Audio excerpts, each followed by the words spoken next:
evento científico online, né, do nosso instituto. Eu quero agradecer as diretorias de científica e de relações institucionais, né, e a nossa secretária, Calísia, que cuidadosamente organizaram esse encontro para nós. E também toda a diretoria, né, do IEP, que vem trabalhando arduamente, né, neste momento de tantas mudanças, para manter as atividades do IEP agora no modo online, né? Enquanto a gente aguarda aí, né, o retorno aos nossos encontros presenciais. Agradeço a Adriana e ao Newton, né, que se mostram sempre tão solícitos aos nossos convites, né, trazendo tantas contribuições importantes para todos nós, né? Muito obrigada.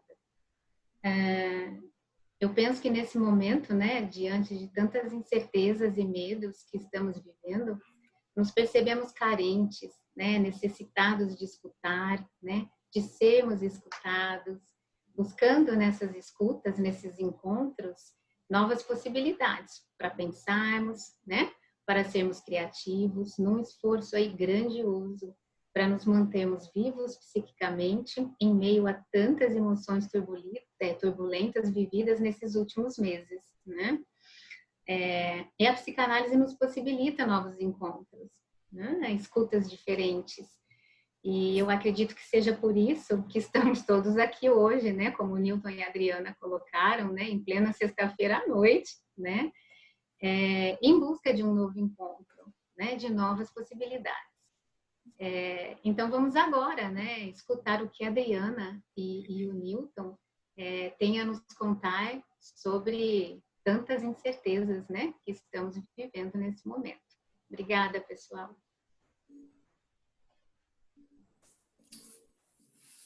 O Newton vai começar, depois eu quero agradecer muito a vocês o convite. Realmente, assim, é uma situação feliz essa de encontro, né? A gente todos nós estamos vivendo essa experiência tão inédita de confinamento, de isolamento, né? E as incertezas dessa pandemia e de todo um quadro aí externo muito, muito difícil, né? Mas é curioso que isso vai levando a gente a descobrir novas possibilidades que às vezes estavam até adormecidas dentro da gente, né? E veja, a gente sempre tem uma solução, né? Sempre é possível alguma solução, né? Então eu realmente quero agradecer e parabenizar a iniciativa que vocês estão tendo com todo o grupo aí do IEP, né? A Leila como presidente, a Marina, que tem sempre muita paciência conosco, né? Porque ela liga, daí a gente conversa e tal, não é isso, é aquilo e tal, né? Então a Marina sempre tem um jeito assim muito afetivo, muito simpático né, de tratar as questões assim, as incertezas dos palestrantes também, né? E aí assim, quando a gente pode ficar confortável num ambiente interno e externo de incertezas, né, a gente pode se encontrar, tá bom? Eu acho que mais ou menos eu resumi o que eu ia falar, então já tá bom, tchau. Eu vou, né? Então, muito obrigado a vocês. Eu digo que vocês sigam nesse caminho, tá?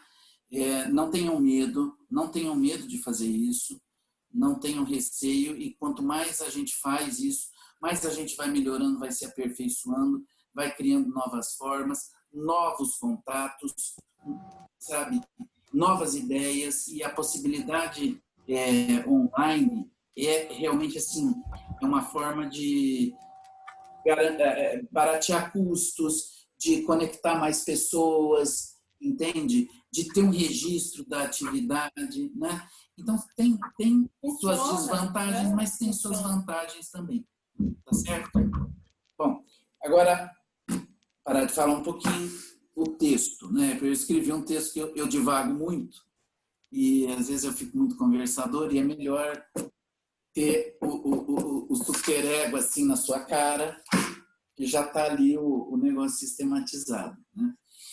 eu estava até quase que me rindo aqui um pouco, que a Adriana disse assim, Nilton, você não começa a complicar as coisas porque você, né, fala de um jeito simpático para as pessoas. Ela já me falou isso nas lives anteriores também, então eu acabo sempre insistindo em ser eu mesmo, porque não sou muito simpático, essa que é a verdade, quando eu penso.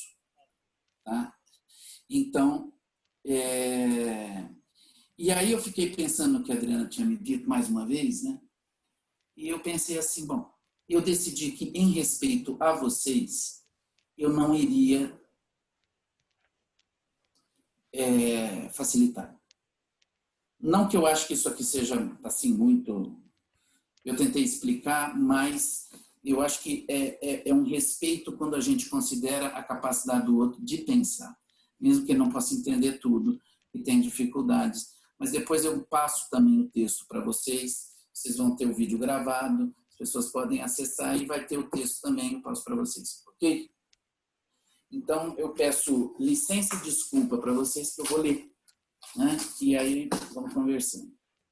Incertezas. O homem de nossos dias padece as dores de seu narcisismo ferido. A fé onipotente na ciência e, sobretudo, na tecnologia, e na irresponsável oferta de todo tipo de gozo fácil, leia-se, gozo desvinculado de uma semântica essencial do sujeito.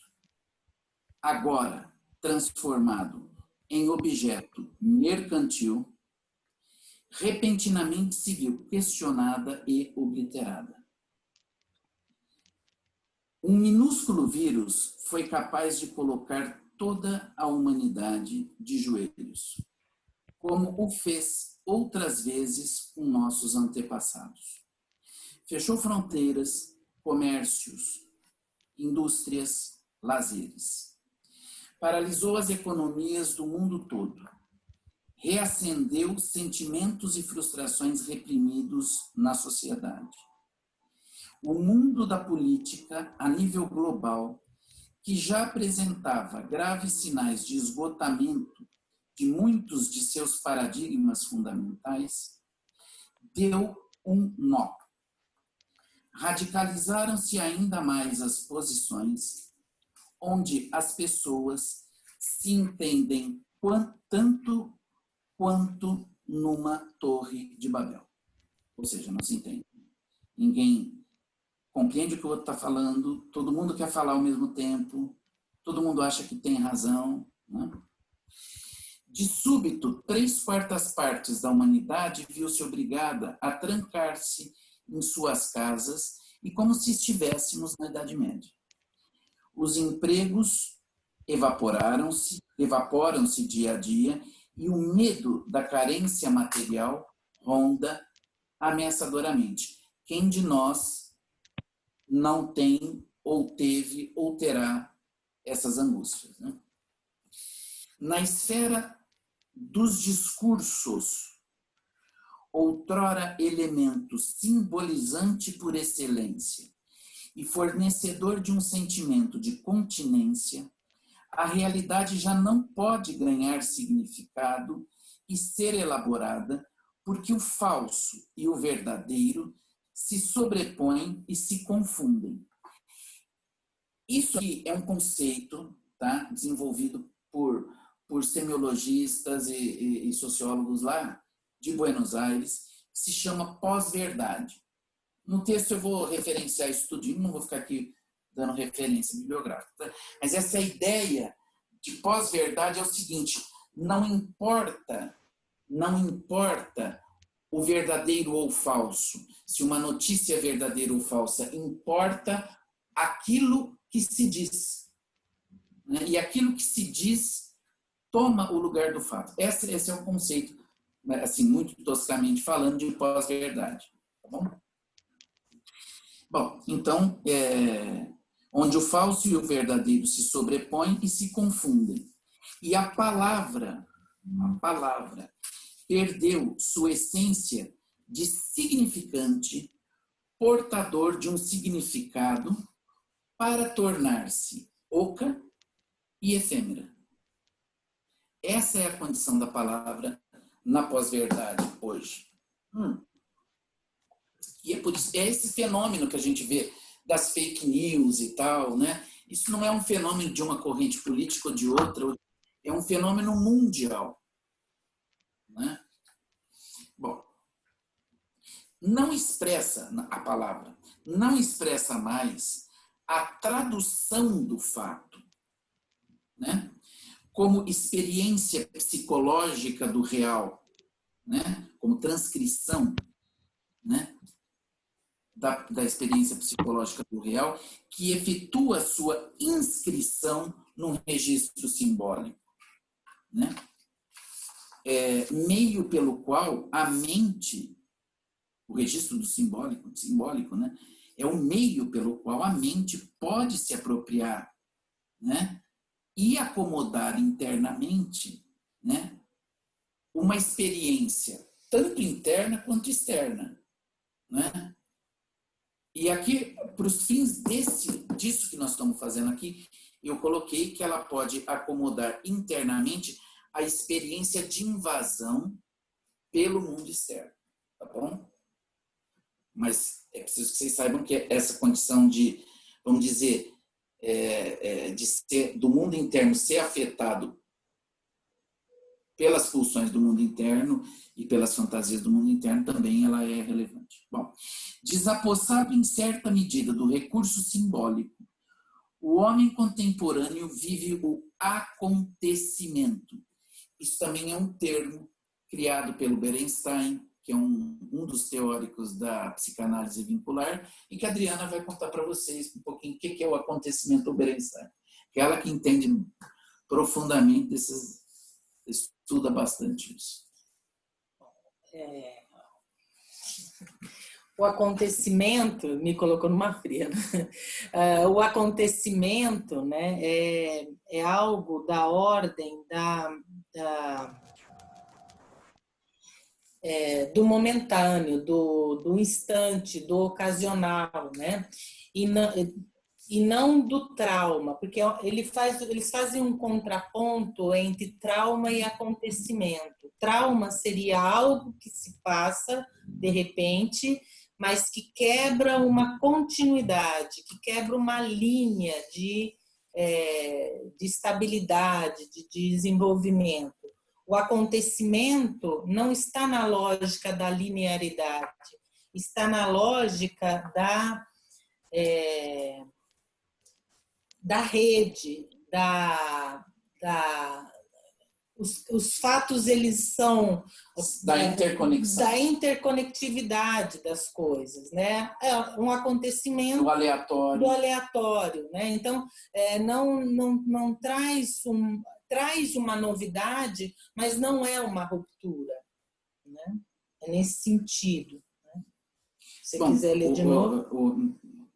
Então, desapossado em certa medida do recurso simbólico, o homem contemporâneo vive o acontecimento, por exemplo, a pandemia, porque a pandemia é uma coisa da vida, a doença é uma coisa da vida. Isso, é nesse sentido. A pandemia não é diferente de uma doença que a gente possa viver individualmente, entende? Ou num grupo pequeno, né? Que a pandemia tem um tamanho muito grande, né? Mas a doença faz parte da vida, a morte faz parte da vida, assim como o amor, a felicidade, o riso, todas essas coisas também fazem parte da vida, não é? Faz parte da experiência humana, não é?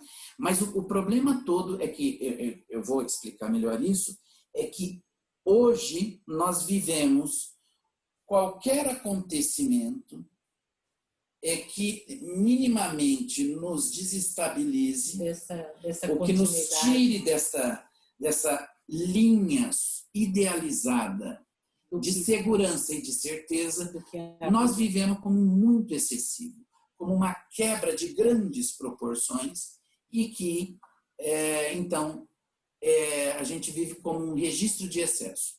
Ao vivermos com um registro de excesso, então a gente vive como trauma. Tá bom? Foi isso que eu quis dizer aqui, né? Então, vou ler de novo. Desapossado, em certa medida, do recurso simbólico, né? O homem contemporâneo vive o acontecimento como o traumático e vê-se, dessa forma, imerso no impensável. Tá? Regredido desde há muito tempo, este homem, anjo caído aos infernos, desde sua própria onipotência, tá? para não submergir no desespero derivado dos acontecimentos que destroçam suas pueris e idealizadas certezas, tenta apegar-se à vã esperança de um pronto retorno a uma normalidade pretérita que esvaneceu. Eu não sei quem falou aí, né, de retornar, eu pensei assim, eu acho que eu vou contrariar uma certa esperança. Foi você, Leila? Foi. Eu acho que a gente tem que estar preparado para uma continuidade inventiva do nosso próprio mundo. Mas eu acho que a vida é assim, né? Diz que a pessoa de 40 é um jovem velho e que o homem de 50 é um jovem velho. Então eu já sou um jovem velho que tem que enfrentar estas incertezas, essas dúvidas e lançar a mão de uma certa criatividade, né, para ir reinventando uma vida interessante, útil, viva, né? Então não adianta, com pandemia, sem pandemia, a gente tem que lançar a mão dos recursos, né? Bom, nesta negação, não somente assimilar que o mundo, o seu mundo, até então conhecido, já não é nem será o mesmo, pois, na vertiginosa velocidade de uma era marcada pelo efêmero, isso é o Bauman que fala, tá? O desmoronamento precipitou-se pelos acontecimentos, ou seja, pela via dos acontecimentos, deixando a todos atônitos, perdidos, perplexos. Mas como chegamos até este ponto de fratura? Bom, a lógica do mundo, representada pelo modelo capitalista, em sua versão neoliberal globalista, e pelas novas tecnologias, pulverizou, num curto prazo de poucas décadas, tradições culturais estruturadas desde muitos séculos. E mudou concepções, sentimentos e comportamentos. O meu, o tenha, o triunfe, o goze, se estabeleceu como parâmetro para as relações intra- e interpsíquicas, o que traduz a lógica narcisista.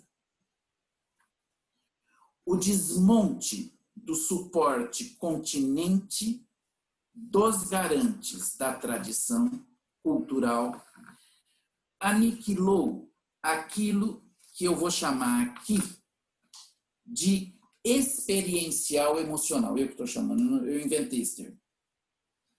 Experiencial emocional, que seria aquilo que, a partir de uma base sociocultural relativamente estável, se estabeleceria como uma esteira de continuidade que criaria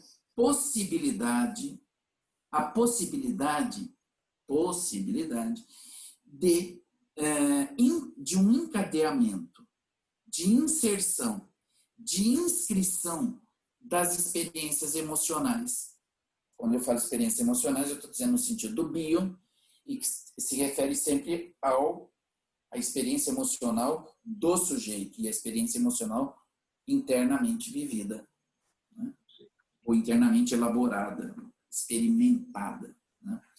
Bom, então, só repetindo, se estabeleceria como uma esteira de continuidade que criaria a possibilidade de encadeamento, inserção e inscrição das experiências emocionais dos indivíduos numa tradição grupal, né? O que permitiria a constituição de um patrimônio de sabedoria comunitária do grupo, ao qual o sujeito pertence.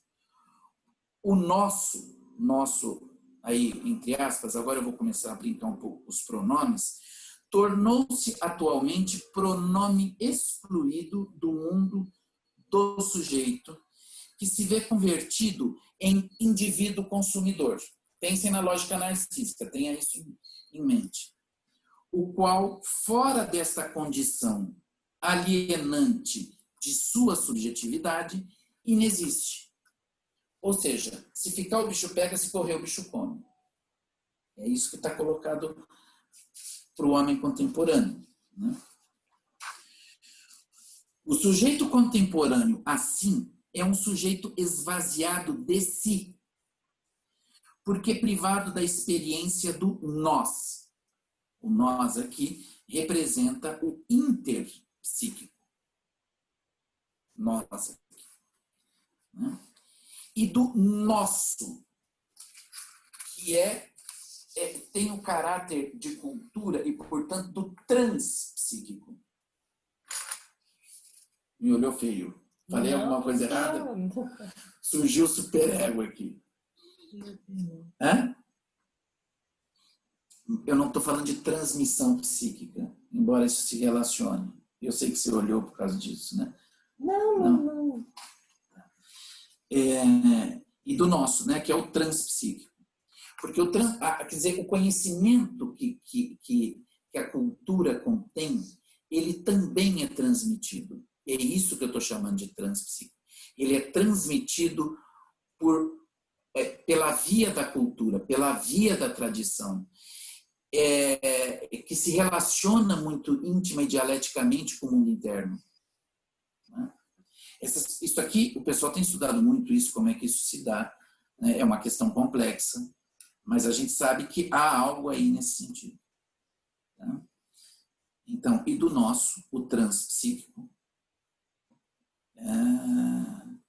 eu perdi agora. Inter e transpsíquico, então, tem o estatuto de representar, quer dizer, ele tem a condição de representar relações capazes de auxiliar na organização daquilo que, na realidade intrapsíquica, é experimentado como excessivo.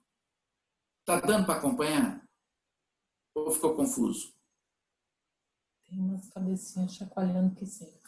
Certo.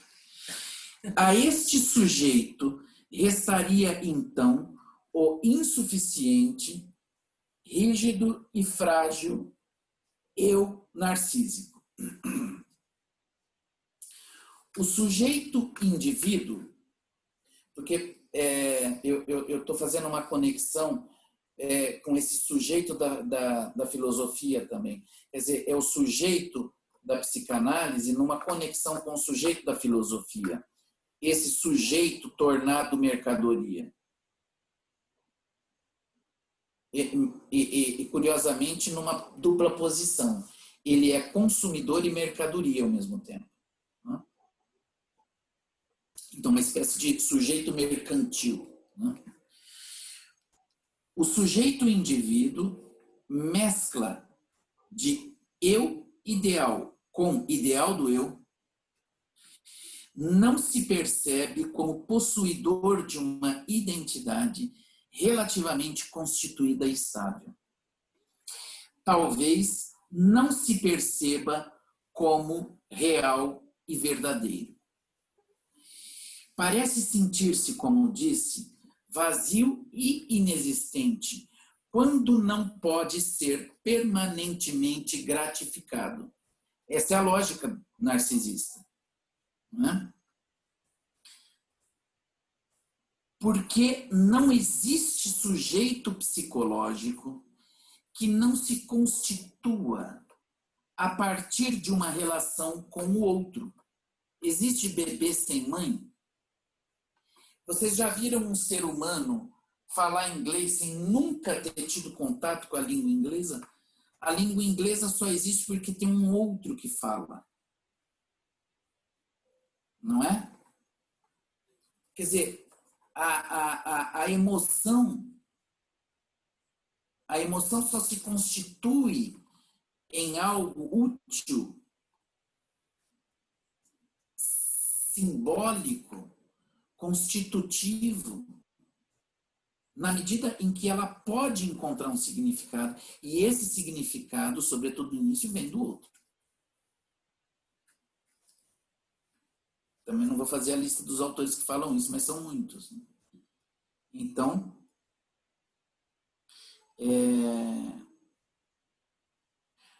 aquilo que constitui uma noção de eu é sempre um outro. E neste sentido, um pouco provocativamente, diria que o eu constitui-se também, não é só, lógico que não. Lembrem-se das séries complementares do Freud, né? Onde ele coloca a ação do interno e do externo, né? Num jogo permanente e constitutivo. Então, eu diria um pouco provocativamente que o eu, quer dizer, o ego, né? Quando eu estou usando o eu aqui, eu estou dizendo o ego, que o eu constitui-se também desde um fora de si mesmo. O olhar da mãe, a atenção, os cuidados, se vocês quiserem, a reverie, o holding, o handling, né?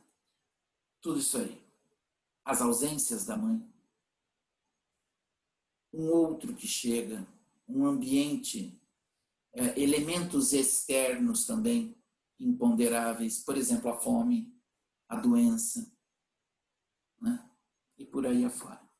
Então, constitui-se desde um fora de si também. Né? Não vou entrar aqui na questão pulsional, nas questões das fantasias inconscientes, dos objetos, etc. Então, vamos deixar isso um pouco em stand-by aqui. Então, daquilo que, no âmbito de uma experiência emocional constituinte, se realiza no campo de uma relação comum com o outro, ou seja, comum no sentido de compartilhado. Se a experiência não é compartilhada, ela não ganha significado. Não é? Não é que se ela for necessariamente compartilhada que ela vai ganhar significado. Pode entrar todo mundo em pânico junto, desespero e ninguém pensar nada, né? Como está acontecendo muito atualmente. Mas se há a possibilidade de você engendrar uma afetividade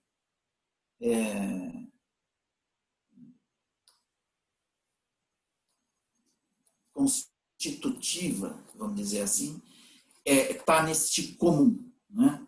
Então, e esse comum é sempre com um outro. Bom, extrapolando para o plano da cultura,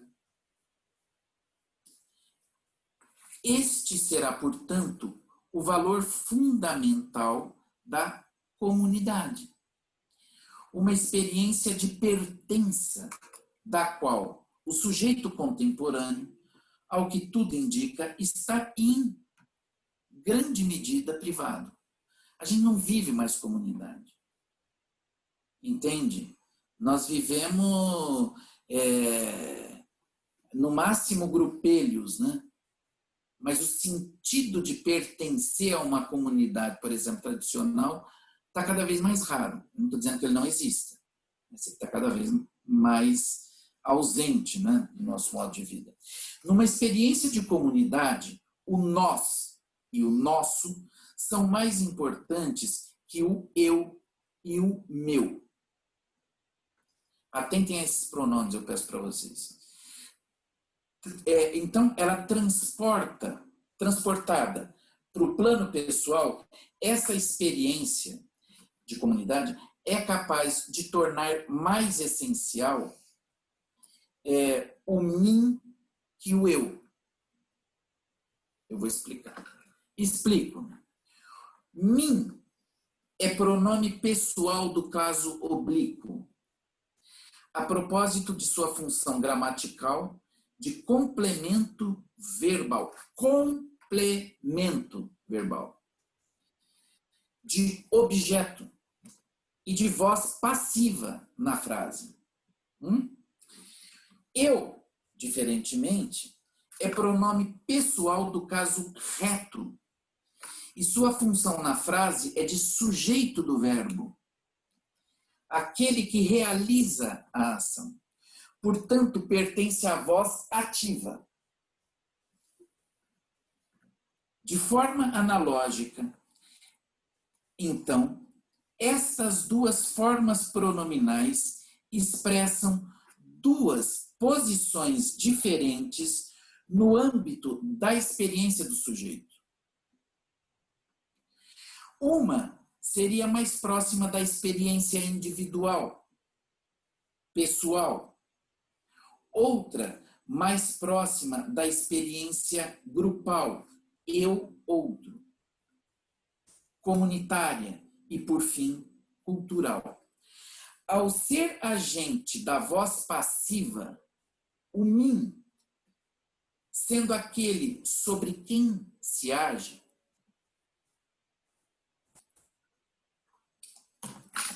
é receptor do conteúdo, ao contrário do eu, que é emissor de conteúdo. É por isso que quem projeta é o eu. Entenderam? Não é? O mim, neste sentido, pode se beneficiar do conhecimento da comunidade, do conhecimento, da experiência. E quando eu estou falando de conhecimento, eu não estou falando no sentido intelectual. Tá? Naturalmente que não descarto a necessidade de ambas posições para a constituição do sujeito. Eu não estou falando isso. Tá? Dado que elas, para o bem deste, quer dizer, do sujeito, devem estar em função permanentemente dialética e complementar. Esquematicamente, então, poderia-se elaborar uma equação onde o eu resultaria mais no meu. O eu resulta em meu. Eu, meu. Tá? O ter, em que isso se traduz? O ter, a posse, a coisa. E o mim resultaria no nosso.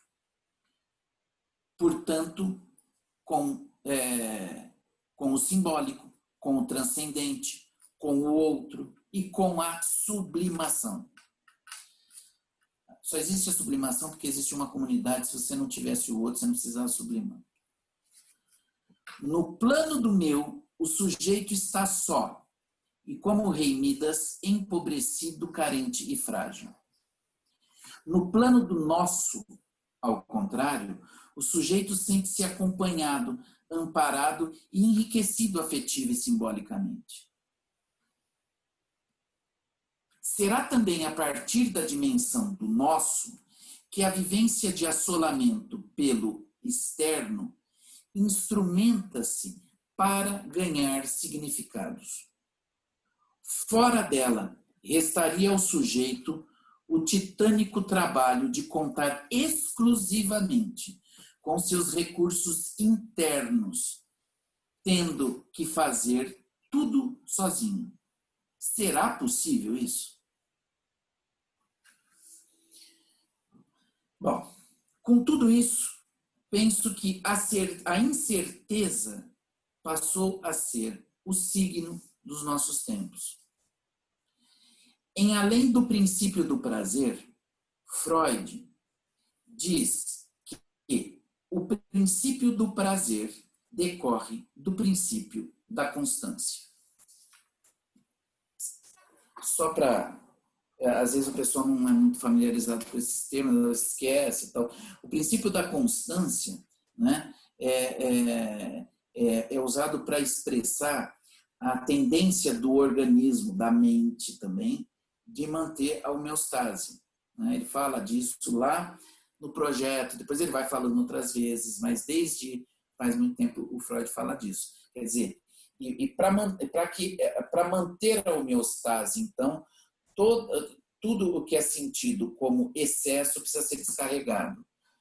No começo, lá atrás, né? Por exemplo, em 1900, o Freud vai dizer que a descarga, e antes de 1900 também, mas que a descarga vai resultar em prazer. Tá certo? Então, eu penso que é aí que ele está estabelecendo essa correlação entre o princípio da constância e o princípio do prazer. Tá bom? Então, ele diz isso, né? Que o princípio do prazer decorre do princípio da constância. Numa sociedade que assimilou ao prazer o lugar de toda a experiência de existência, quando a constância e a correspondente descarga se torna obliterada, o sujeito se desmonta. O sujeito hoje, eu não estou falando do sujeito de um modo geral, eu estou falando desse sujeito contemporâneo. Né? O sujeito se desmonta, restando-lhe o refluxo narcísico mais primitivo. Em outros termos, o sujeito procura se defender das angústias derivadas da pulsão de morte com mais do mesmo, quer dizer, mais narcisismo. Né? Então, nesta condição, eu, meu, né? O que só faz aprofundar os sentimentos de frustração, fracasso, desespero e vazio. Ele torna-se, então, sintomático, somatiza, deprime e adere às mais variadas adições. Sente-se irreal e assolado por incertezas excruciantes que ele, ignorante e alheio a si mesmo, projeta exclusivamente num mundo externo, que, por outra parte, para ele, tornou-se irreconhecível e impensável. Como no mito platônico da caverna, olha para uma sombra sem jamais compreender que ela nada significa. Olha obstinadamente para a sombra, o fantasma, porque já não tem recursos para perceber a luz, a verdade no sentido divino. Agora, dona Adriana. Eu acho interessante, né, ele apresentar o que ele pensa sobre incerteza, o que eu penso sobre incerteza, e eu acho que são dois enfoques muito diferentes, duas formas muito de abarcar o mesmo tema, mas que se entrelaçam, se tocam e também, né, divergem, né? O que eu vou trazer não é todo mundo que conhece a psicanálise vincular, mas é mais no sentido da psicanálise vincular e não tanto da psicanálise mais tradicional, mais, né, hard rock que o Newton traz, né? É outro hard, é outra coisa. Bom, eu queria contar, né? Quero contar a vocês como e quando surgiu a ideia de fazermos esta palestra no IEP, né? O ano passado, em novembro do ano passado,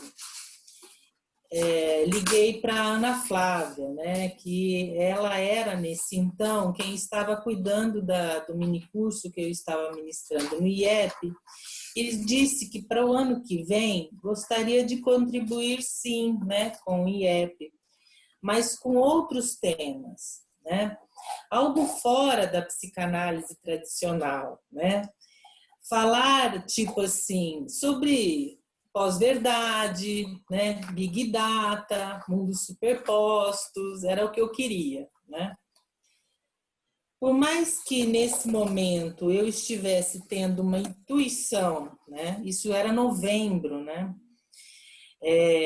De que iríamos precisar de outros enfoques, outros recursos, temas diferentes, fora do conforto, do já conhecido, do já estruturado pela teoria, nunca poderia imaginar que hoje, poucos meses depois, tudo, o mundo, os nossos consultórios, as nossas vidas estariam tão diferentes e tão carentes de um pensar a dois. Este é um termo da psicanálise vincular, né?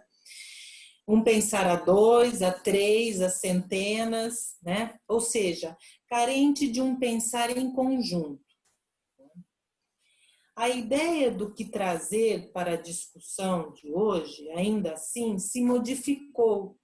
E isso foi possível porque a Marina, né, como o Nilton falou, que é a nova diretora do departamento científico, nos deixou muito à vontade e juntos, nós três, né?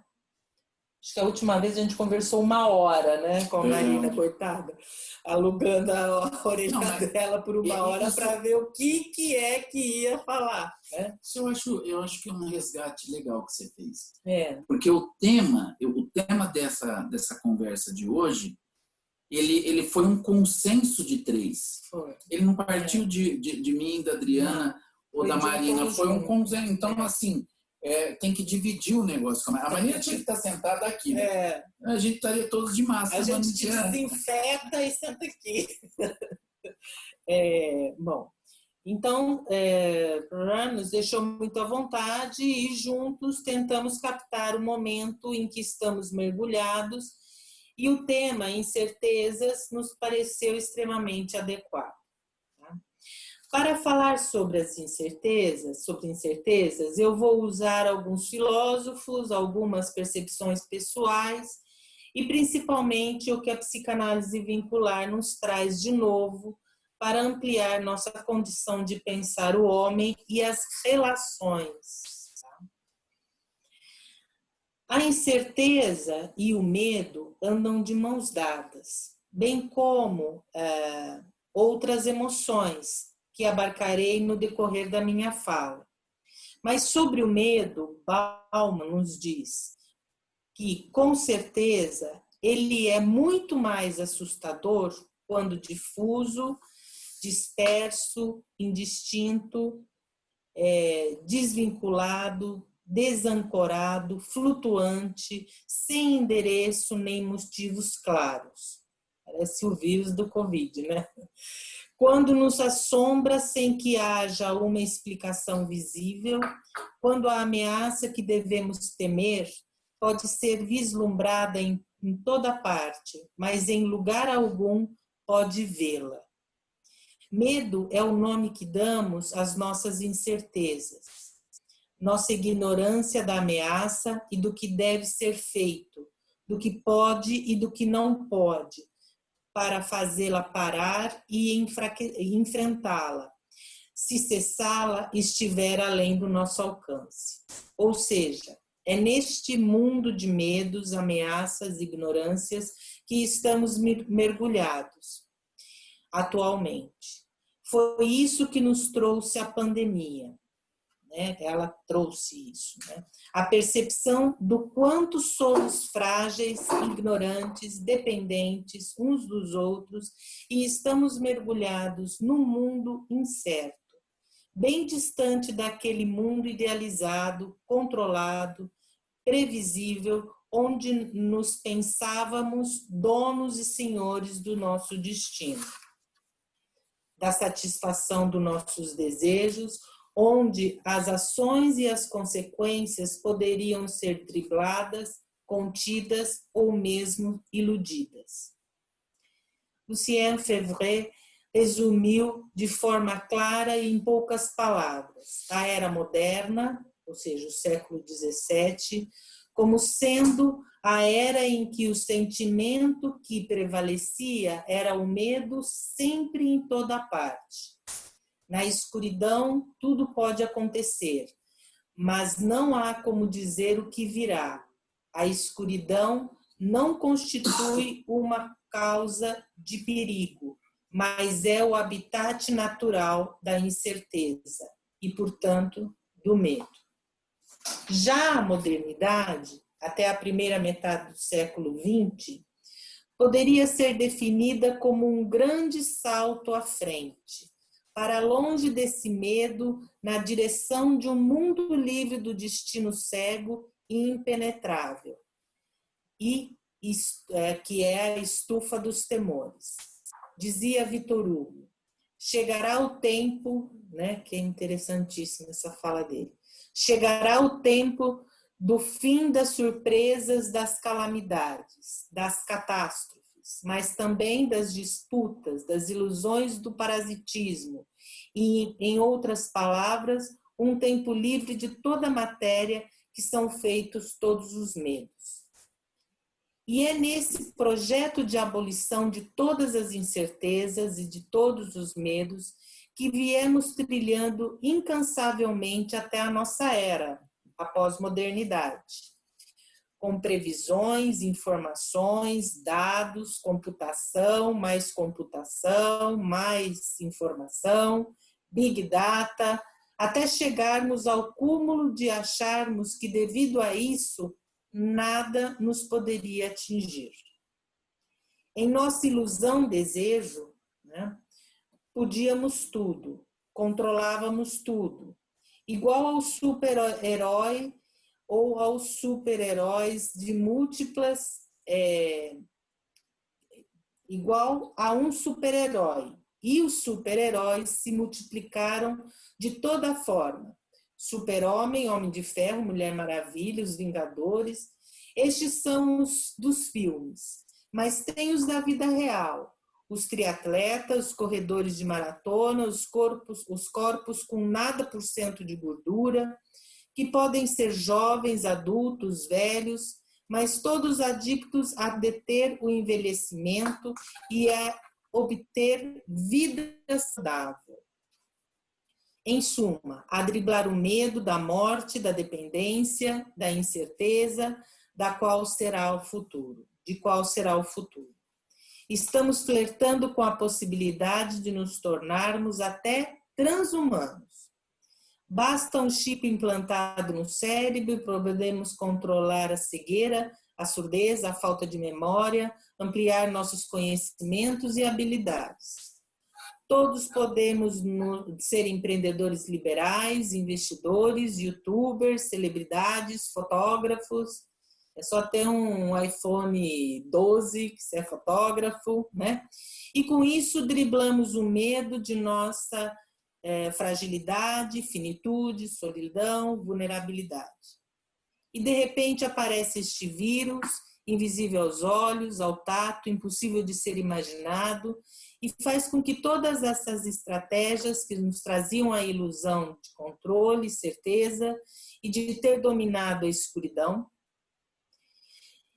e ter chegado ao controle da natureza, do humanos, nos atinge extremamente de surpresa e frágeis frente à nossa condição de nos defendermos.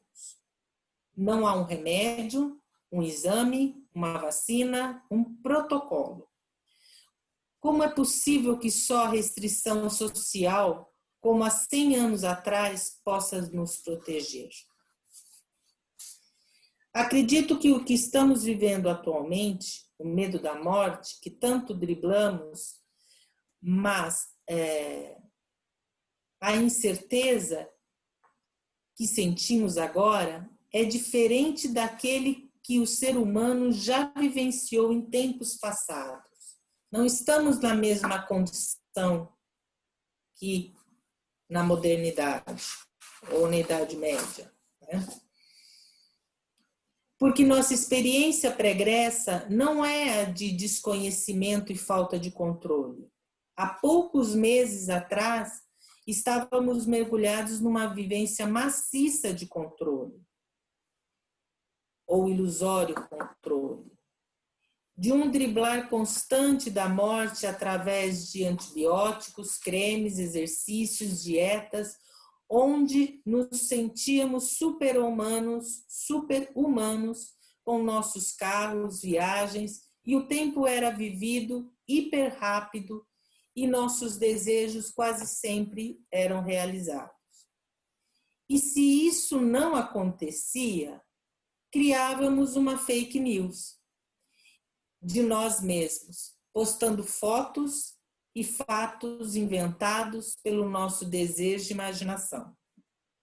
Não estamos acostumados a lidar com a limitação, a vulnerabilidade e a incerteza, muito menos com uma forma positiva a lidar com a incerteza, né? Também não estamos acostumados a lidar com o confinamento e o contato social tão íntimo e próximo, tão dependente. Não há intuição que nos proteja dessa vivência de incertezas. Como é difícil pensar a vivência e vivenciá-las, né? As incertezas. Em psicanálise tradicional, pouco se fala de incertezas. Freud fala sobre crenças supersticiosas, desejos de lidar com as incertezas e medos, projetando no outro, no externo, os temores. Bion nos fala do analista poder ficar numa suspensão de desejos e conhecimentos para deixar acontecer, surgir algo novo e inominável que até então, né, era inconsciente no paciente. Mas o que a psicanálise vincular nos traz, mais especificamente, Janine Purger, quando fala do princípio da incerteza, se refere ao que se passa entre os sujeitos. Não apenas em sala de análise, mas entre os sujeitos submetidos às suas alteridades radicais. Isso é outro termo da psicanálise vincular. Ou seja, a alteridade radical é assim, o outro é outro sujeito. Não é simplesmente o outro que é diferente de mim. É o outro que é outro, é extremamente outro, é outro sujeito, é outro mundo, né? É o desconhecido com a ideia de um desconhecido? Não, conhecido com a ideia, o desconhecido seria o arreno, que seria a alheidade. É o outro que é outro sujeito, é outro mundo, é outra, né? Não é o outro que eu imagino, é o outro que é outro. Não é o outro da fantasia. Não é o outro da fantasia. É o outro de ser outro sujeito. Não é outro no sentido de um objeto, no sentido kleiniano. Isso. Não é. No sentido de uma projeção. Não é. É outro sujeito, outro indivíduo, né? Eu vou repetir então aqui. Que ficou tanto aqui no radical que... Então, a Janine Purger, quando fala de princípio da incerteza, se refere ao que se passa entre os sujeitos, não apenas em sala de análise, mas entre os sujeitos submetidos às suas alteridades radicais e ao mundo ao seu redor, onde as incertezas são o pão nosso de cada encontro e que podem ser as incertezas, tanto o motor da criatividade, né, como das defesas inibidoras do estar entre dois. Né, porque é tão intolerável eu perceber que o outro pode responder independente do que eu queira, né? Ele pode me atingir apesar da minha fantasia, que pode se quebrar essa noção de que o outro é outro. E aí eu falo, não, eu já sei o que ele vai dizer, eu já sei o que ele pensa, eu já sei, então eu quebro essa condição de alteridade, né? Tá? Janine diz em 2015, se as vicissitudes pulsionais e defensivas são aleatórias, a incerteza enquanto princípio não tem vigência na mente de um só sujeito, ou seja, do sujeito único, tá? Que ela chama a lógica do tá? Que seria a lógica da psicanálise tradicional, tá? Sua equivalência são as dúvidas e a angústia, ou seja, se há incerteza num sujeito único, né, sua equivalência são as dúvidas e a angústia, que se manifestam como sintoma, tal como acontece nas neuroses obsessivas ou nas fobias. A própria insegurança e a baixa autoestima constituem o quadro de uma pessoa insegura. Para o que é o único sujeito, pensando só no sujeito, a incerteza é ameaçante ao confrontar a mente com a fragilidade do seu eu, de sua identidade, com os efeitos sempre surpreendentes do seu inconsciente. Não conta com indicadores que lhe permitam construir um hábito interno sólido, o que leva a duvidar de seu funcionamento mental. Tenta que o racional predomine sobre o irracional, ainda que o trabalho de pensamento o enfrenta com os meandros do conhecer e, sobretudo, com a percepção de que ele não é o criador do mundo. Essa percepção pode ser, por um lado, um ataque à onipotência do sujeito e, por outro, um alívio.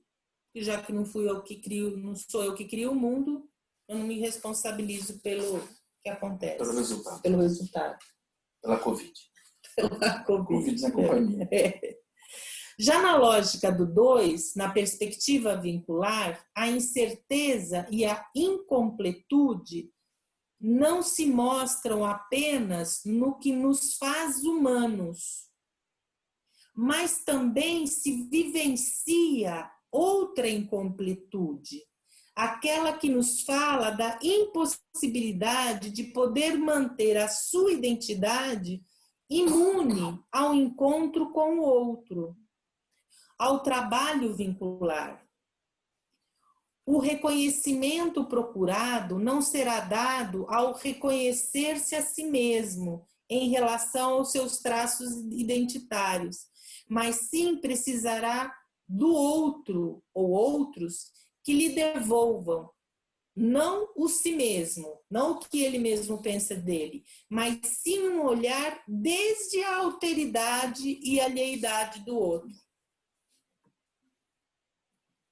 É assim como a busca de reconhecimento se torna fonte de insegurança sustentada pela incerteza essencial. Que eu não sei o que vai vir do outro, né? Quando se refere à incerteza essencial, está usando como modelo o princípio da incerteza de Heisenberg. Ou seja, não sei se vocês já ouviram falar, né? De como, por mais que tentemos definir uma variável qualquer, por exemplo, a velocidade, Heisenberg é um físico, tá? E fala do átomo. Então, se eu quero definir a velocidade do átomo, eu preciso incidir luz nele, ou a localização do átomo, eu preciso incidir luz no átomo. No momento que eu incido mínima luz para vê-lo, eu já o movi de lugar. Então, voltando, né? De como por mais que tentemos definir uma variável qualquer, velocidade, tempo, massa, ou, por exemplo, né, no caso da psicanálise, o que nos constitui sujeitos, todas as outras variáveis ficarão indefinidas, não se conseguindo estabelecer uma relação exata e real, que é milhões de aspas, tá? Da experiência ou da vivência. Assim, dessa forma, nos convoca a levar em conta que nosso conhecimento sempre tem limitações, né? E eu acho interessante isso que a gente estava falando, que eu estava falando antes, que eu faço um recorte, o Nilton faz outro recorte, podia outro fazer outro recorte, e cada um vai acrescentando, porque é sempre limitado, né? Para lidar com o mal-estar que a incerteza nos provoca, podemos lançar mão de, por exemplo, da previsibilidade, que é necessária e benéfica em algumas esferas científicas, e na vida diária também, desde que se aceite que a previsão é probabilística e, portanto, incerta. A previsibilidade, Adriana, sim? assim, muito difícil isso, mas eu queria sinalizar para você que já são 9h15. Ixi. Como Como é que vocês querem fazer? Eu teria mais uma página, duas, na verdade. Bom, vamos conversando. É que bem a parte mais interessante eu não vou conseguir falar, mas vocês que sabem. Não. Acho que a gente poderia. Não estamos te ouvindo, Marina. Acho que a gente poderia continuar, né? Eu vou te ouvindo, e aí a gente abre depois da sua fala para o pessoal. Né? A Nádia escolheu sinalizar só para a gente ter a noção do tempo, mas eu acho que é importante a gente ir concluindo. Né? E Adriana, também para te dar um feedback, os participantes também estão pedindo para que finalize, né? Tem um pessoal dizendo aqui para continuar. Finalizar seria ir até o final do texto, Isso, né? até o final do texto. Para você finalizar o seu texto. Vamos deixar ela terminar. Interessante vem agora. Vamos lá. Então tá ótimo. Vou mais rápido. Peraí. Não sei onde eu parei. Eu acho que pode seguir no seu ritmo, Adriana. Era só mais para te dar um feedback do tempo só, né? Bom, estava falando sobre a probabilidade, né? A previsibilidade pode nos levar a um limite perigoso, o da generalização, da classificação dos sujeitos, onde o pensar acaba ficando embotado, restrito, devido a esse desejo de antever ou prever o futuro incerto e angustiante, driblando assim o sentimento de impotência.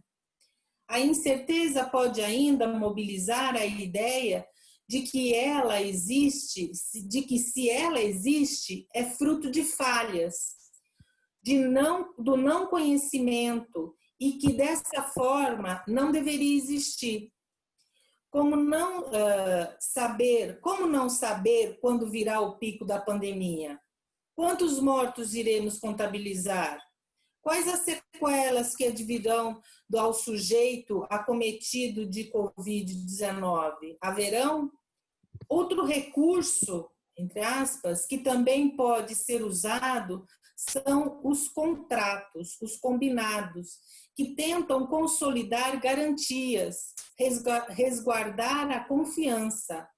Como diz Puget, a confiança se torna um mandamento. Temos que confiar. Confiar tem algo que valida o impossível, na medida em que se percebe que o outro é sempre um desconhecido, um ajeno, né, em espanhol. Precisamos recorrer a um ato que tem a ver com a fé, crer sem seguir indagando. A incerteza pode ser percebida por nós de dois modos, como dificuldade, e desta forma podemos resolvê-la, tá? Ou como obstáculo. Para Leucóvis, Leukovsky, que é um historiador argentino, muito citado pela Janine, tá? Um obstáculo não tem antecedente, surge no caminho, inesperadamente, e se opõe à continuidade, que seria o acontecimento, né, que a gente estava falando. É como eu lembrei do poema, né? No caminho tinha uma pedra, no meio do caminho tinha uma pedra, depois, bom, enfim, no meio do caminho tinha uma pedra no meio do caminho. Nesse sentido, um obstáculo interfere na linearidade. Não se pode encontrar antecedentes e requer novas estratégias. O obstáculo excede a estrutura e modifica o sentido, obrigando o sujeito a realizar um trabalho com aquilo que se apresenta diante dele. Traz consigo o novo, o inusitado, o imprevisto. O nós aqui. Isso. A gente aqui, hoje, agora. É imprevisto, é inusitado. E temos que fazer um trabalho de como que vamos organizar tudo isso, né? Se este novo for traduzido pelo sujeito como algo ameaçador, podemos nos defender dele, desse obstáculo, de algumas maneiras. Ela coloca 4. Distanciando-se do presente, em cada situação pode-se recorrer a um sistema defensivo para cada ocasião. Ou seja, como por exemplo, recorrer insistentemente ao passado, às lembranças, o que nos outorga uma momentânea proteção. Mergulhamos, assim, no passado conhecido, a partir do qual se constroem verdades inquebrantáveis. Que é o que o psicótico faz.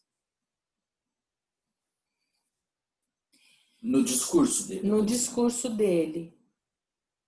Mas eu acho que muitas pessoas, né, ficam agora, atualmente, com a pandemia, ficam num estado do tipo assim, eu não posso fazer nada, né? Eu não posso resolver nada, eu tenho que voltar ao passado, tenho que retroagir o mundo para o tempo, para eu poder voltar a trabalhar, para eu poder voltar a fazer alguma coisa.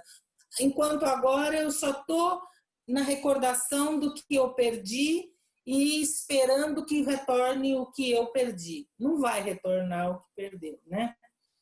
Olhar para o outro lado, essa é outra possibilidade, ou seja, distanciando-se do presente, olhar para o outro lado, como propõe Steiner. Isso é o que fazemos todos os dias, quando nos deparamos nas ruas com cenas arrebatadoras, desumanas. Um mendigo na rua, uma criança pedindo esmola, e nos convencemos de que isso acontece com os outros e não conosco, conseguindo assim nos distanciar do que escutamos e vemos. O importante aqui é perceber a capacidade de se, perder a capacidade de se emocionar, distanciar emocionalmente, né?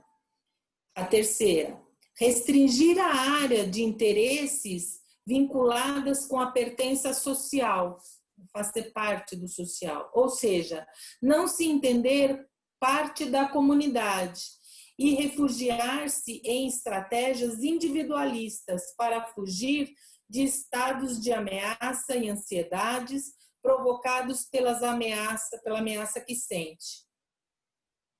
Quando esta estratégia falha, aqui eu errei, porque a realidade se sobrepõe, sobrevêm ideias de culpa como o que fiz de errado poderia ter evitado, não tenho nada a ver com o que acontece com o outro. Tá? Saturamos nossos pensamentos, então é a 4, tá? A outro modo de se defender seria saturamos nossos pensamentos com o excesso de explicações, o que acarreta uma tendência à banalização. Deste modo, se dilui, por exemplo, o sentimento de responsabilidade. e dessa forma nos excluímos de certos compromissos. A isso se acrescenta uma tendência de mimetização com o grupo, um tipo de robotização que se expressa através da repetição de notícias, de ideias pensadas por outros e transmitidas pelos meios de comunicação maciça, que pode ser também um Facebook qualquer, ou um WhatsApp qualquer, né? Sem livremente pensá-las. Então, eu pego, repito que não tem morte, que os caixões estão vazios, ou que, sei lá, qualquer negócio. O não sei se torna um saber. Ou seja, eu não preciso saber, porque como eu não sei, eu só repito o que me trazem e o que eu devo pensar. Bom, mas se pudermos ler as incertezas, como diz Oscar Wilde, um poema dele, ou uma frase dele, a certeza é fatal. O que me encanta é a incerteza. A neblina torna as coisas maravilhosas. Ou mesmo pensarmos como Zélia Duncan e Martinalha, com sua música Benditas, não sei se vocês conhecem essa música, eu adoro ela. Ela diz assim, a música: benditas coisas que eu não sei, os lugares que não fui, os gostos que não provei, meus verdes ainda não maduros, os espaços que ainda procuro, os amores que nunca encontrei, benditas coisas que não sejam benditas. Eu diria certezas absolutas, ou seja, que não sejam benditas não, que não sejam certezas absolutas, né? Quem sabe possamos criar espaços para receber o incerto, o novo, o inesperado, para criarmos novos caminhos, novas possibilidades, novos amanhãs, novos normais, novas formas de encontros, de vínculos de produção, que necessariamente não produzam medos, perdas ou fechamentos. Viver a incerteza como possibilidade faz com que a psicanálise vincular entenda a subjetivação como múltipla e constantemente alterável, onde em cada encontro algo é acrescentado e alterado, e altera meu modo de ser, entender e reagir. A cada encontro posso talvez me enriquecer, me transformar. Né? É essa a visão positiva que eu entendo, criativa, que eu entendo que é a incerteza e que a psicanálise vincular traz para acrescentar para nós. Agora é só.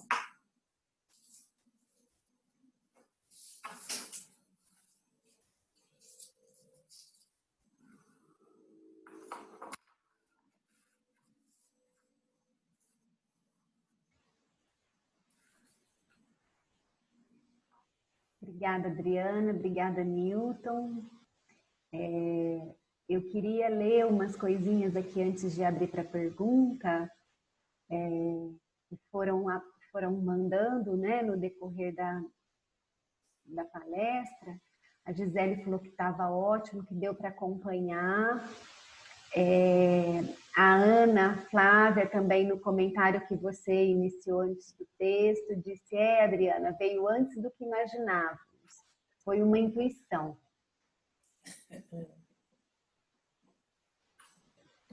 A Ana Paula parabenizou pelo texto.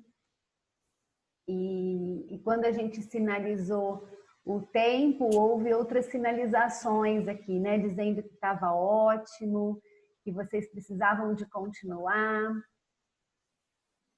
que era muito importante concluir.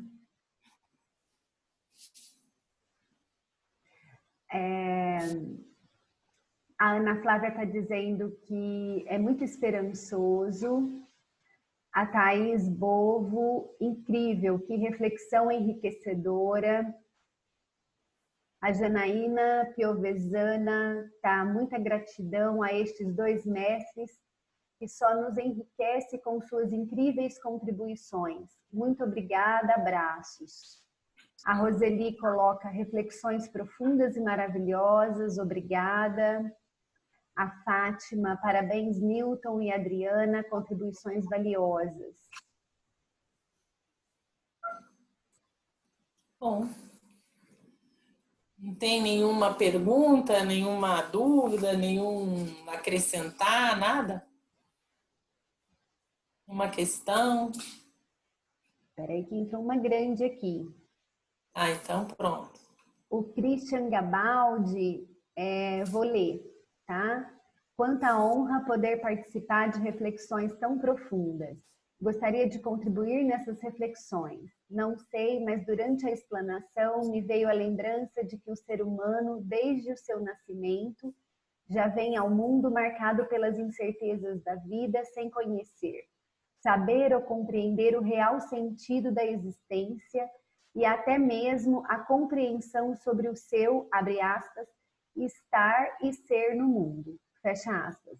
Esse vazio, completado pela angústia do ato de existir, acompanhado do não saber, daria o verdadeiro sentido do ser, como já dizia Heidegger, por meio do Dasein.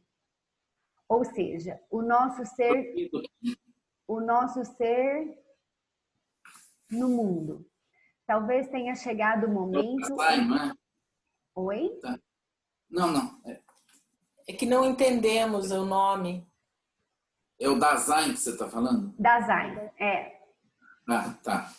Talvez tenha chegado o momento em que possamos usar o pensamento de Nietzsche com sua perspectiva da filosofia do martelo, onde possamos tomar posse de nosso ser no mundo e nos fazermos nele com o outro. Muito obrigada por reflexões tão profundas.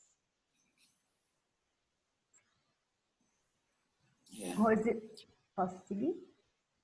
Sempre tem gente muito boa pensando um monte de coisa, né? Quer dizer, eu penso que esses grandes pensadores, né?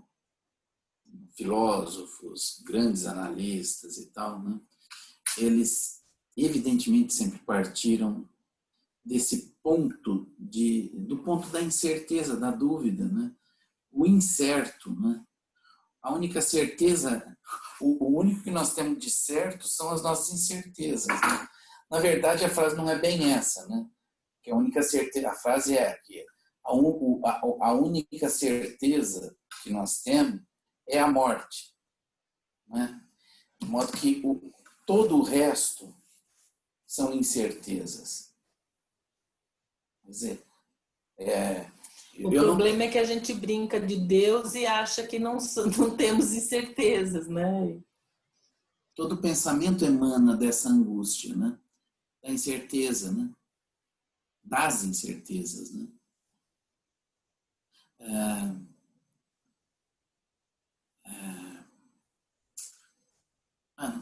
Pensei uma outra coisa, mas não vou falar não. Vamos seguir nas questões. E a outra questão?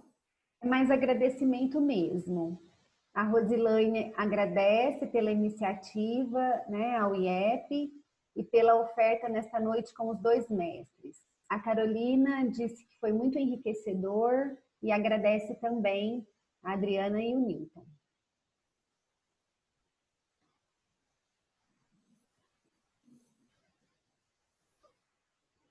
Nós é que agradecemos, né, a paciência que vocês têm, né, de também estar... Porque, na verdade, essas coisas, né, não é muito fácil a gente ficar pensando essas coisas assim, tão à distância, né? Pensando entre tantos à distância, né?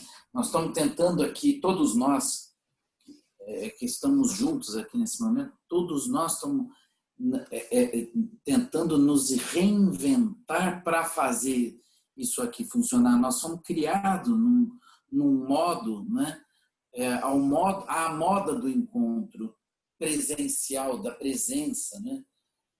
A gente tem carece, né? Dessa emanação que vem de uma presença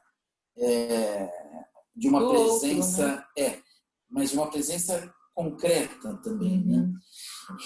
Então, mas o fato é que nós estamos aqui fazendo buscando todos juntos, né, uma forma da gente se entender. Então, nós também temos que agradecer, né, por vocês estarem aqui ouvindo, pensando, né? A gente está trocando, né? E todos nós aqui buscando juntos alguma coisa, né? Não sabemos exatamente, né? A gente parte de um certo conhecido. Aquilo que eu já li, já vivi, já experimentei, que quer dizer, passa a ser expresso através de uma escrita. Esse é o nosso conhecido, né? Ou pelo menos razoavelmente conhecido. Mas a partir daí, né, todo o resto se lança nesse desconhecido. E, portanto, no incerto. Né? Mas essa é a vida, é constantemente assim, não é agora assim. É isso que eu acho que é importante se dar conta, né? Que a incerteza é incerteza. A gente só estava mal acostumado, né? A achar que as incertezas tinham sido, né, derimidas, como dizia, né, o desejo é esse, né, de que as incertezas e as pandemias, isso que né, e as catástrofes não nos assolem, né, mas elas vão assolar. A gente sempre vai precisar se reinventar, né? A gente sempre vai precisar achar uma saída. Essa é a sina do humano, né?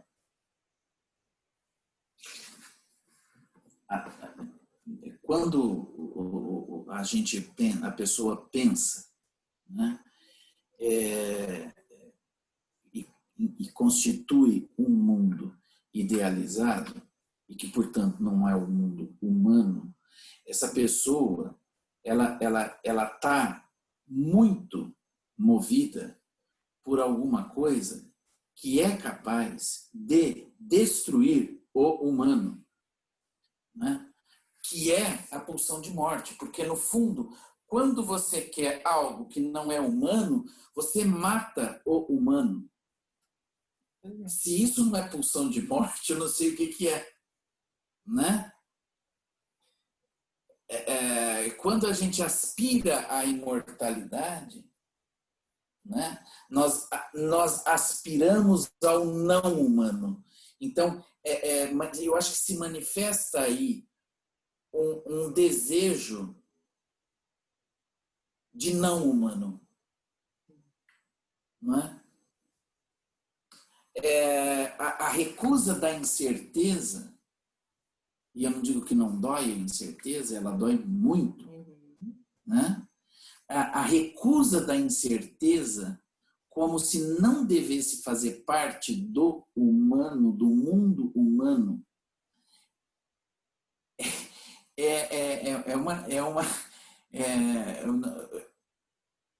é exatamente um ataque ao próprio humano. No nosso desejo de não sofrer, a gente se lança num risco de sofrimento, ou pior, de aniquilação do próprio sofrimento. Sim.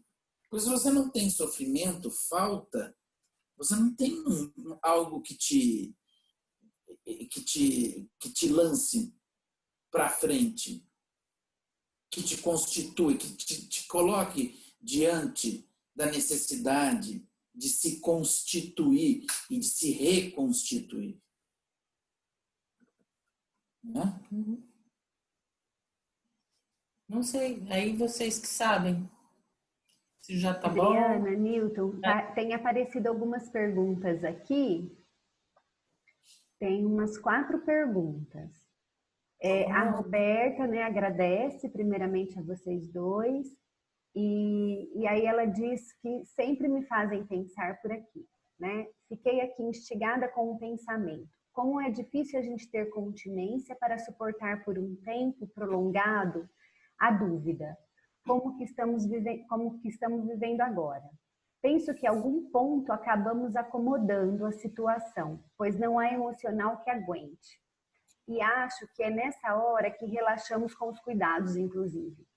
Senti isso ouvindo relatos de médicos que precisam de alguma forma cindir para dar conta de estar na batalha diária. Como equilibrar essa cisão e integração, ambas necessárias nesse momento?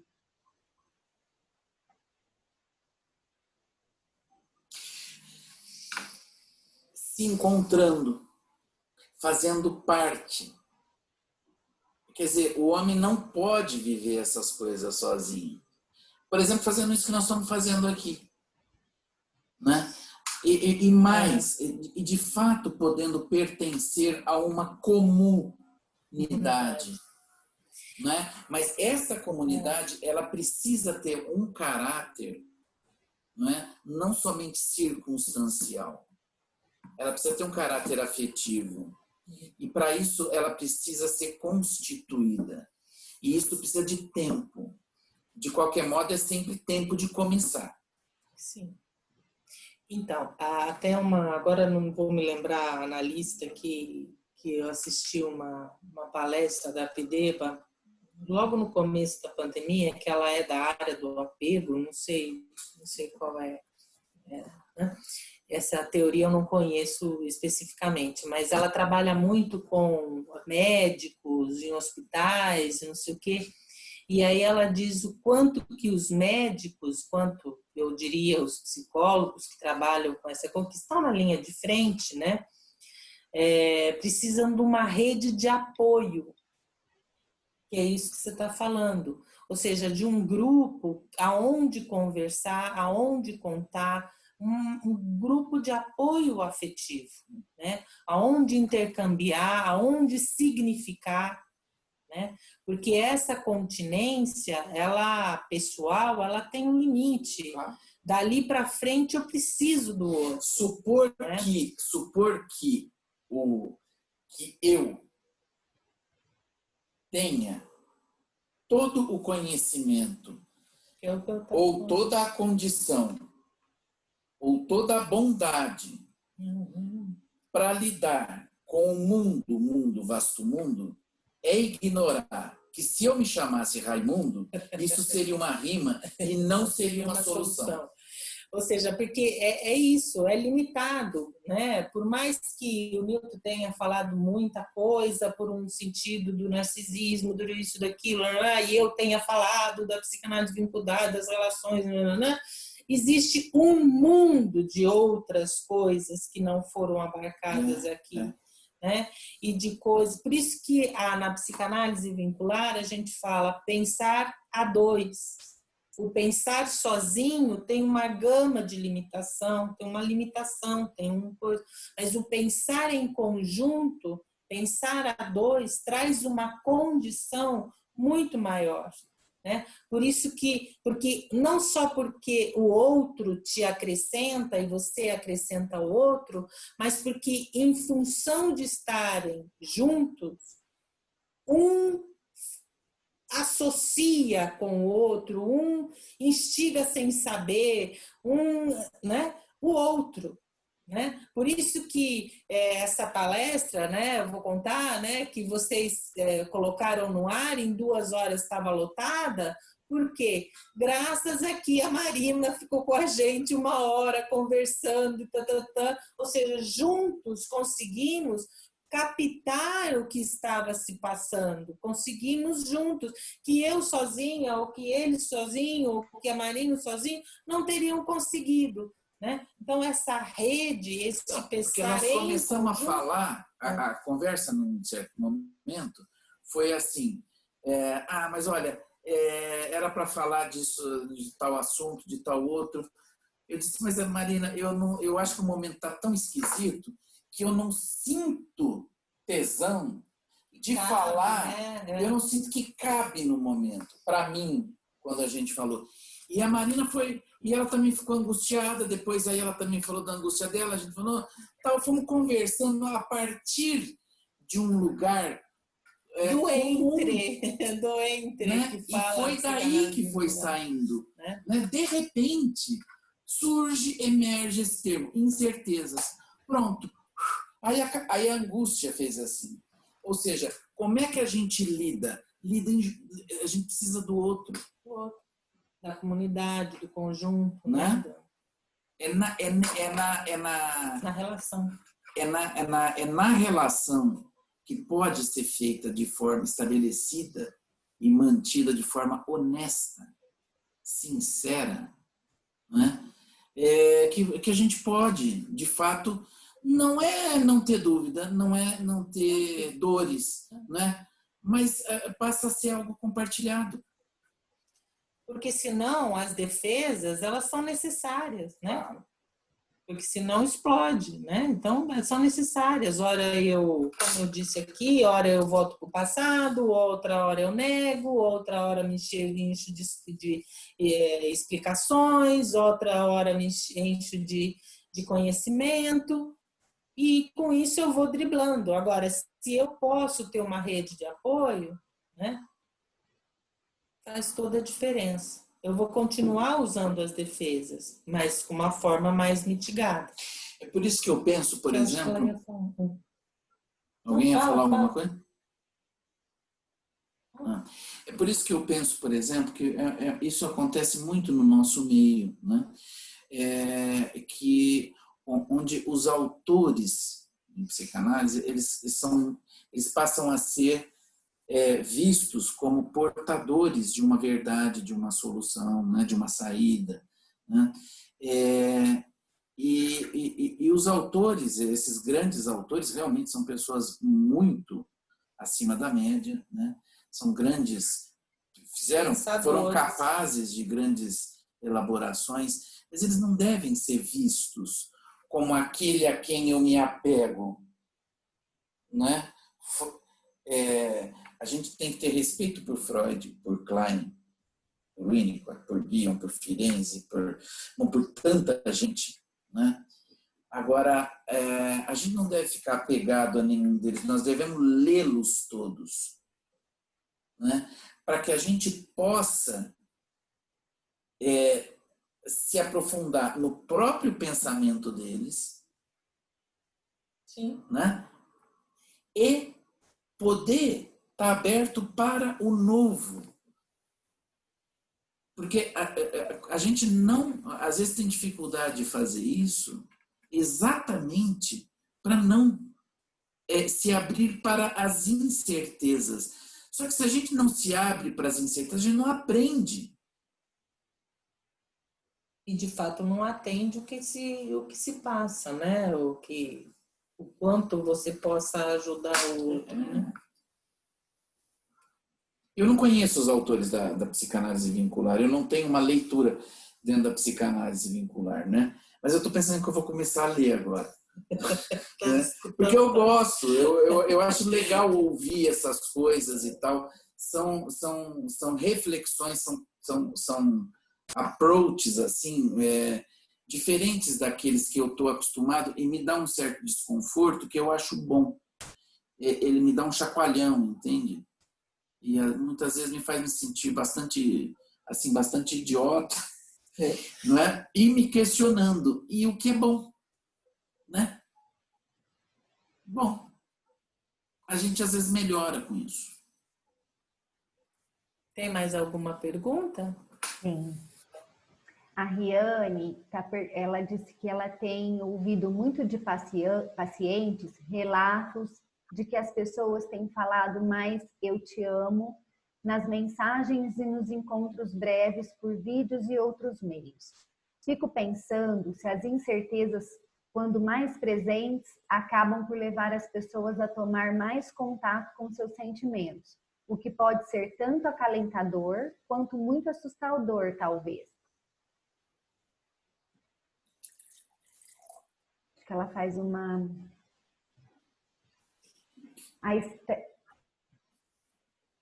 Pode falar. Pode terminar de falar. Não, vocês vão fazer algum comentário a respeito dessa colocação da Riane? Não, fala assim. Bom, eu acho interessante essa experiência que ela relata, né, de que as pessoas estão dizendo mais eu te amo, né? Não, honestamente, não tem sido assim muito o que eu tenho observado.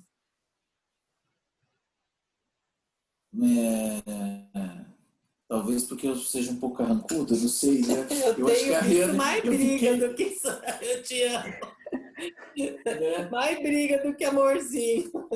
Mas Agora, é interessante essa experiência que a Rihanna coloca. Eu concordo que a gente, diante das incertezas, aliás, foi a Janine Puget que disse isso, né? Os momentos de crise. Foi a Janine Puget que falou eu isso? não sei o que você vai falar. Que os momentos de grandes crises fazem surgir o melhor e o pior do ser humano. Sim. Foi a ela, Janine, né? foi. Né? Então, nos momentos assim de grandes incertezas, né, existem pessoas que vão mostrar o melhor delas, né, porque elas por uma condição interna mesmo, e aí eu penso que é de característica pessoal, né, elas têm uma condição de se conectar com a vida, né, de se conectar com a vida no sentido funcional mesmo, no sentido da característica daquela pessoa, né? Então, cada um vai lidar de uma forma e não é melhor ou pior, né? São características pessoais, né? De qualquer modo, nós somos luz e sombra, né? E nós temos sempre que lidar com o melhor e com o pior em nós. Eu, pelo menos, tenho que lidar com isso todo dia, né? E eu acho que todo mundo é assim, né? E nessa situação grupal de incertezas, a gente vai ter essas coisas mesmo. Agora, às vezes você pode dizer eu te amo por que de fato está podendo se permitir dizer, às vezes está dizendo por desespero, né? Mas de qualquer forma é sempre o melhor e o pior de nós. De qualquer forma, e o mais ou menos também, sabe? E o mais ou menos. Mais alguma pergunta? Foi chegando muita coisa aqui, Adriana. Mas é muita coisa mesmo, o pessoal agradecendo, algumas perguntas. Mas o nosso tempo já acabou. Tá finalizando, uma pena. E aí eu vou ver se é possível a gente passar para vocês depois tudo, essas colocações, essas perguntas que ficaram aqui. Tá bom. Eu quero agradecê-los muito. Não, antes de finalizar, eu queria agradecer a vocês, a oportunidade, a todos que estiveram aqui. Muito obrigado mesmo. É bom estar aqui. O desafio é bom, né? A gente não sabe no que vai dar. Para variar um pouco, eu escrevi o texto, a Adriana não tinha lido. Ela escreveu, eu também não sabia. E aí a gente também... Mas é legal isso, né? Porque é um desafio e é bom, né? Então é revigorante. É provocativo, né? E eu acho que acrescenta sempre, para um lado e para o outro lado, né? Então, muito obrigado por vocês terem estado aqui essa noite. E obrigado a vocês do IEP, parabéns. Sigam assim, façam assim, vai dar certo isso aí. Acredita. Tá dando certo. Vai em frente. Já tá dando certo. Agradecimentos a vocês, eu acho que principalmente por essa condição da abertura, né? Eu tive a felicidade de poder participar de um grupo com vocês e o grupo era muito rico, principalmente por conta de ser um grupo muito incerto. A gente não tinha muito, né, uma delimitação. Tinha tema. Não tinha tema. Isso eu acho que é uma característica muito, muito legal de vocês, né? De tolerar a incerteza e poder falar sobre ela e isso virar alguma coisa muito rica depois, né? Então, eu acho que isso já, né, é algo que é uma característica aí que ajuda muito a gente a pensar. O outro agradecimento, eu queria agradecer a Riane e ao Departamento das Relações Institucionais, que sempre faz as divulgações com muito cuidado, né, dos eventos. E o meu principal agradecimento aí, agora nesse final, é a Nádia. A Nádia fez toda essa mediação e fez todo um trabalho prévio para que esse evento acontecesse. Então, a Nádia merece toda a nossa gratidão. Eu que agradeço vocês pela oportunidade. Espero ter contribuído. Sou muito grata. Muito grata. Muito. Obrigada a todo mundo que esteve com a gente aí. Tá bom. Até logo. Tchau. Até mais. Obrigada, gente. Uma boa noite, um bom fim de semana. Vocês Boa também. noite, bom Tchau. fim de semana. Se cuidem. Cuidado, estou vendo umas carinhas Fiquem em conhecidas casa. agora que foi aparecendo. Que gostoso. Fiquem em casa. A pandemia agora vai estourar. Ei. Tchau. Tchau, beijo. Tchau. Tchau.